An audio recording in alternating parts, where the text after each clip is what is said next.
y'all. Welcome back to the Dynamic Decisions podcast, where we explore the strategies that drive successful decision-making in the world of business. Why? Because the best decisions come from great conversations. I'm your host, Teasha Cable, CEO of C Model Data, and today we have an exceptional guest who is making significant strides in revolutionizing government procurement. His name is Gerardo, Chief Operating Officer at Glass. Gerardo has been recognized as Forbes Under 30 and featured during National Hispanic Heritage Month by the U.S. Embassy. He has been instrumental in getting Glass through their current phase of growth and securing a prestigious spot in the GSA's Commercial Platforms program alongside industry giants like Amazon Business and Fisher Scientific. Gerardo, welcome to the show. I'm thrilled to have you here today. Can you start by telling us a little bit more about Glass and how you've transformed government procurement? Absolutely. Thank you very much, Teasha, for that amazing introduction. I'm very excited to be here and share a little bit more about our experience and my experience leading Glass. So Glass, we are a startup, very small startup here in San Francisco, California. We are trying to transform government procurement and government processes because we believe that governments are the biggest decision makers in the world. And they're the ones that are in charge of managing public services, in charge of the largest budgets. And the way that they use funds today is really 1980s type of vibe. So we want to change that. We believe there are so many opportunities in improving government processes.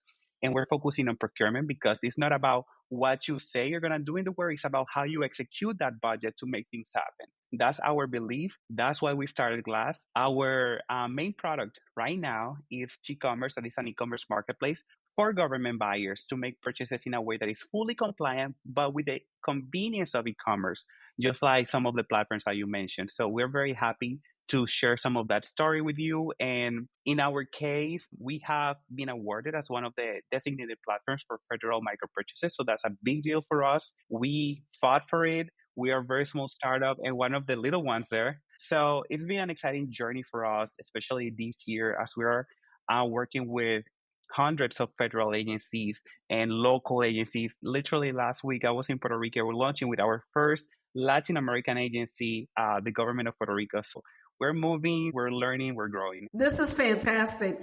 And congratulations, like major congrats. The GSA, this program is pretty prestigious. I know that it's a long process to even get in. What do you believe is the most critical element for government agencies to succeed in modernizing their procurement processes, especially when you're competing against these established players like Amazon Business? That's a great question. Honestly, there are so many good players out there that when we started Glass, we were like, do we really have an opportunity here? And as we deeper into the process of procurement, we talk to agencies, we learn about how they're doing things today with literally Excel sheets.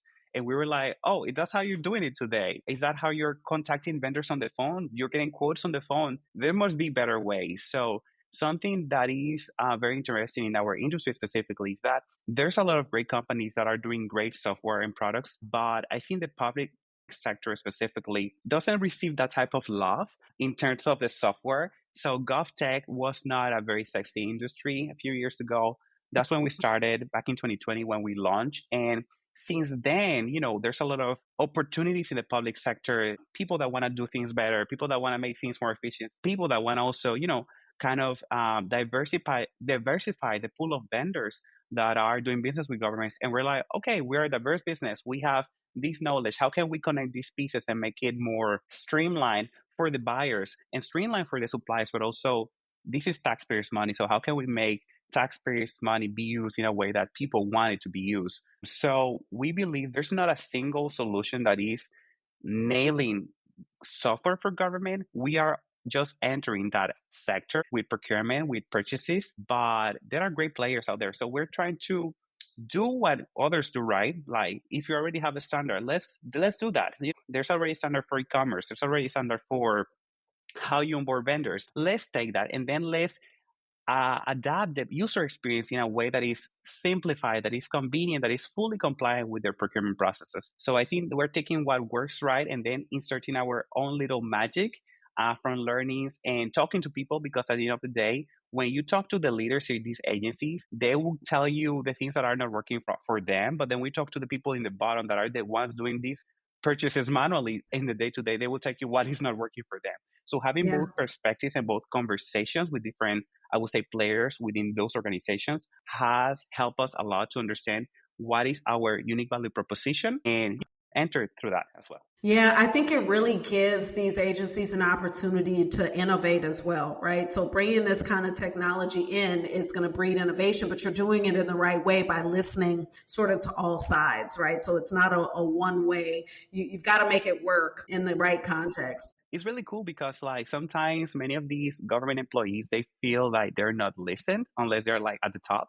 So they're really open to sharing their experiences. At the end of the day, they are the experts in their subject matter. We are just experts in technology, and our team has also expertise in government. So we're just trying to combine those two words and bringing our knowledge and also our, I would say, solutions in a way that is optimistic, that is like, hey, you know what's not working for you? We're here to help you. If this doesn't work, it's okay. We don't need to continue talking, but if this works, then there's an opportunity to collaborate here. So we're really open and listening. I think listening to the customer is super important because at the end of the day, they know what their biggest pains is. And honestly, one of the biggest learnings in the last few years is that sometimes we have these assumptions where, we're creating startups like, I think this is the biggest pain. I think this is the best solution to solve that pain. And then you talk to your customer, and honestly, the little thing that you thought was not even important is the thing that they care about the most. And that is something that is really cool to see and to push that to life as well. Yeah. So Glass has facilitated over $4 million in procurement across 45 plus government agencies from the state of Illinois to the city of Seattle. Can you share your insights on the importance of leveraging technology to streamline procurement? What types of decisions do you find yourself making that directly impact efficiency, compliance, really for these diverse government clients? Yes, that's a great question. For us, technology is literally it's a tool to simplify things, to make things faster. There's a lot of processes that are just tedious. They take a lot of time. And what we're trying to do with technology is to put that in autopilot. So then the person that is, trained to do a certain job can just focus on doing things that the computer cannot do. So very specifically for us, something as simple as, aggregation of data, for example, supplier data has been a big pain for many governments. Sometimes when you win a contract, let's say with a government agency, you have terms and conditions, but then you need to secure that contract. They have terms and conditions about pricing. Like you need to have preferred pricing for this agency, maybe 5% of your market price or 20% of your market price, and then you need to manage that information and you need to provide the user with that information. So we have found that there's a bottleneck between the execution of a government contract and the signing of a government contract and the actual execution of the day to day. So that is how we're using technology. For example, there's like literally millions of products in our marketplace right now that are products from small businesses and also medium-sized businesses that have never received a government order in the past. And 30% of all the orders that have been canalized through our marketplace are going through these diverse businesses that are entering that market. So I think the using technology to connect the needs of the government, but also the needs of the supplier, because suppliers have other needs. There are small businesses, they don't have the bandwidth. We literally created a dashboard where they can track all their information. Like they can connect their products with APIs. They can connect and update their pricing in real time. They can update pictures. They can use AI also to generate some of this information that is already standardized. That is the power of technology. So then they can just focus on closing more contracts with other agencies. So it's like, let's systematize and standardize and automate as much as possible on these parts that we already work.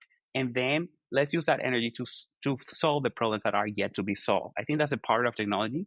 That's how we're using it. And I know that there's still a lot of things that we still want to do. Like as a startup, we always feel like we're behind, even though this is probably one of our coolest years because we're seeing some of the love that we have worked throughout the years back. We're receiving that love back from these agencies. They're praising us. They're like, oh, this is so cool. We want to continue collaborating with you. It was through trial and error. We didn't get it right the first time, but it's part of the process of learning. We have also introduced and are introducing new features and new products.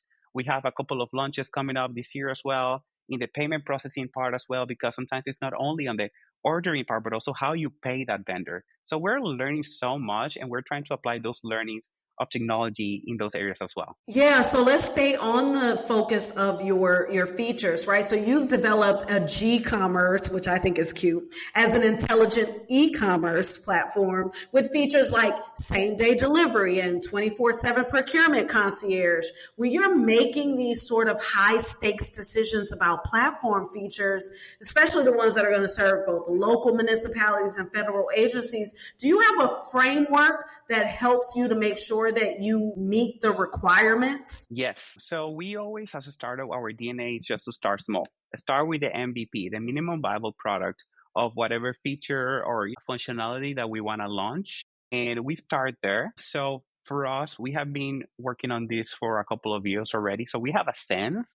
But honestly, until you don't put that in the hands of the client and they tell you feedback about it, you don't know if it's something that is going to be useful for them. So I think our framework is, let's launch early, let's launch fast, let's have the first version of something out there, so then we can receive feedback on that first version. We know that feedback might not be nice. We know that functionality is not going to be the best thing that we can do, but we literally build that in a week or 2 weeks or a month, whatever that is, to the level of complexity. That's the first part of our framework. Then, as we move forward through the other stages of the development process, then we go into the specifics of, okay, we need to do some system thinking decisions.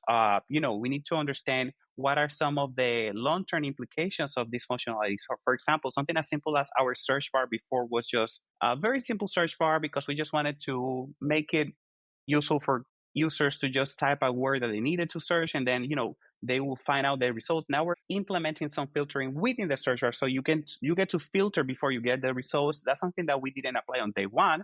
It's something we applied on day two. Well, that's part of our framework. And then validation.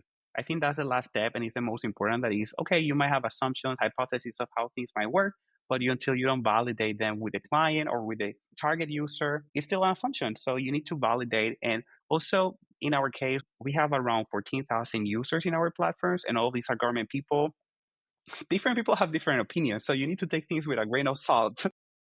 You need to take things with a grain of salt because people might like something and other people might not like that thing. So it's like, okay, let's put everything in one single, I would say, universe where we can visualize, okay, these are the features that are connected with this type of user. These are the features that are connected with that type of user. For example, we work with federal agencies, but also we work with local agencies. So local agencies care about buying locally because they want to support small businesses that are in their localities. But federal government, they just want to buy American. They want to buy, compliant to federal law. So there are different things that different people care about, and having that in a visual way is super important as well. Fantastic. Hey, I just want to shout out to our audience and say thank you. If you think about your own experiences with procurement and technology, what are some of the decisions that you've made that significantly impact your operational processes? We'd love for you to share your thoughts with us on LinkedIn and other social media using Dynamic Decisions Podcast. I want to shift a little bit to talk about your leadership. So as COO and part of the founding team, you've led R&D initiatives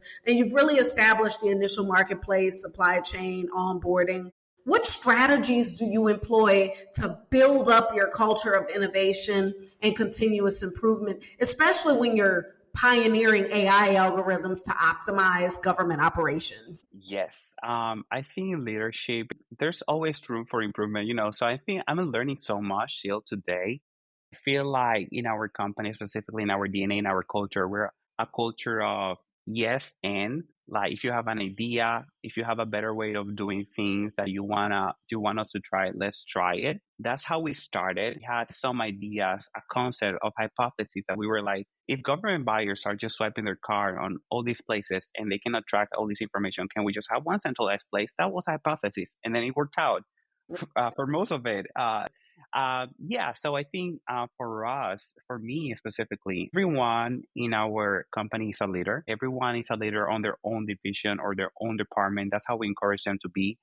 In my case, I focus on the operations and implementations of any new platform that we launch with new agencies, but I had to start somewhere. I established the first supply chain on our platform 3 years ago, and that was also something that I learned. I created a playbook, and then I handed that over to someone that can start building on top. And that person launched version 2 this year, and that version 2 is much better than the version I launched 3 years ago. Everyone has the ability to create, and we want people to feel empowered to do that. I think having open discussions also where everyone can share feedback internally about what we're building, about the direction of the company. Everyone in our company is a shareholder, so we are all in. Everyone is okay. This is a company of all of us. It's like we want everyone to feel empowered to make decisions. It's like we're building this together, and that's the way that we will continue growing. We're very small today, but as we continue growing, it's going to be like that. We want everyone to feel empowered to, I would say, set the direction of the company. So that's how we do it. That's how I try to do it myself as well. And also give opportunities for everyone also to talk. Like, I don't want to lead meetings. We divided meetings. Like, I lead some meetings, some other meetings. I'm like, no, you guys take it over, and I can be in the audience and I can give you feedback or, share some insights, but you guys are leading that. So I think dividing and conquering is super powerful. Yeah. Like, what's hard about the work that you're talking about right now? What is hard? There's a couple of things there's a lot of things that are hard. So honestly, I think creating a product in an industry that is so slow, like government, has been a challenge for us. We are in Silicon Valley, and when we pitched this idea to investors, they were not really into it because they're like, oh, but it takes you a year, 6 months to close a client. That's correct. But also there are some pros and cons because on the other side, just as it's hard to close a client, it's very hard to lose a client as well, unless you do something very wrong. But that is very hard. I think the speed, we have this mindset. We're living like in two different mindsets. Like, we have to go fast, but also we need to be a little bit formal because we're working with agencies that are very formal and they have processes in place and they're using taxpayers' money. So they have regulations and compliance. So that part is very hard, but it's not impossible. So that's why we have different people that have different backgrounds. Yeah. What about the hard part of managing or getting your team into collaborative decision making? Is there anything that's difficult there? Yeah, I think making decisions, it takes time. I think the decision-making process is definitely hard as well, especially since I might have a method of doing things, but then someone else might have another method. I think it's hard to get to that agreement. I think it takes time, effort. Sometimes you need to put together a presentation to share your insights with others so then you can convince them, or you can just present your points and then as a group make a decision. I think that takes time. Also, sometimes you cannot be in every room. Like me personally, I cannot be in every meeting. We're moving so fast that everyone in our team is leading something where they might need my input, but I'm like, I'm just here. Send me an email maybe, or let's chat quickly, call me on the phone, ask me your question. So I think that part is hard to coordinate because it's like we have a collective speed, but then we have our individual speed and focuses. So I think navigating that is a little bit challenging, honestly. That's fascinating. So now we're at my favorite part of this. So I have this segment and it's called decision-making personas. So we're actually going to explore your decision-making style through a persona assessment. So I'm going to ask you 4 different questions that represent different decision-making approaches. And after each one of them, you're going to tell me how much it resonates with your actual approach to how you decide things. And you'll have a scale of 0 to 100%. But here's the thing. You only get a total of 100% across all 4 questions. So you can answer any one of them 0 to 100%, but you only get 100% across 4 questions. Okay? Okay. Let's do it. You ready? So the first one is called the feeler. It's a values-driven leader. So this persona prioritizes alignment with core values and mission.